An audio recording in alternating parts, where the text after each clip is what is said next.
অতিথিবৃন্দ সবাইকে আসসালামু আলাইকুম। আমরা তো সবাই শুধু আমাদের সমস্যা নিয়ে কথা বলছি, এটা তো আমাদের দৃশ্যমান।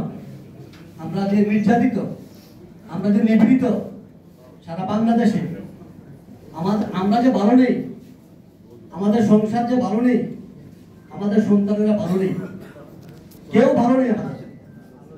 আমরা প্রতিনিয়ত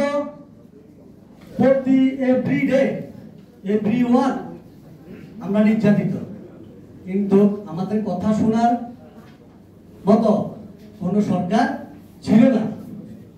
বর্তমান যে সরকার আমরা ছাত্র জনতা মিলে নির্বাচিত করেছি, আমাদের বিশ্বাস আমাদের দাবি আদায় তারা পূরণ করবেন, এটা আমার বিশ্বাস। যদি করা না হয়, সামনে আমাদের সভাপতি মহোদয় কঠোর কর্মসূচির ঘোষণা করবেন। আমি আরো বলতে চাই, আমরা প্রতিষ্ঠানে কতখানি সৎ আর কতখানি আমরা দায়িত্ববান, এটা আপনাদের কাছে আমি 1 মিনিট তুলে ধরব। আমি যেখানে চাকরি করি সেটা একটা সরকারি প্রতিষ্ঠান। আমি ডেইলি বেসিক একজন কর্মচারী, কম্পিউটার অপারেটর। যেখানে আমি চাকরি করি সেখানে বিসিএস ক্যাডাররা ট্রেনিং করে, অর্থাৎ তাদেরকে প্রত্যেক মাসে আমার হাত দিয়ে 29 লক্ষ টাকা প্রশিক্ষণ ভাতা আমার হাত দিয়ে দেওয়া হয়। সুতরাং তাহলে আমরা কি অসৎ না সৎ?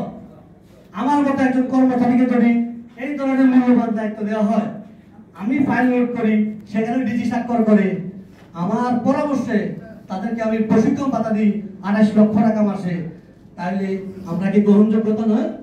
আমরা কি যোগ্যতা নেই কাজ করার সরকারি প্রতিষ্ঠানে? আমরা কেন অবহেলিত?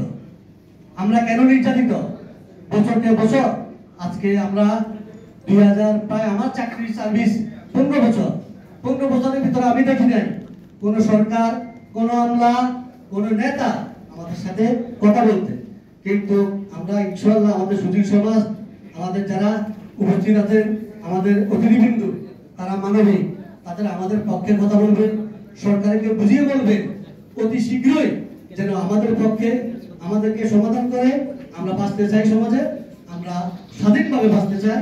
এ হলো আমার বক্তব্য। আসসালামু আলাইকুম।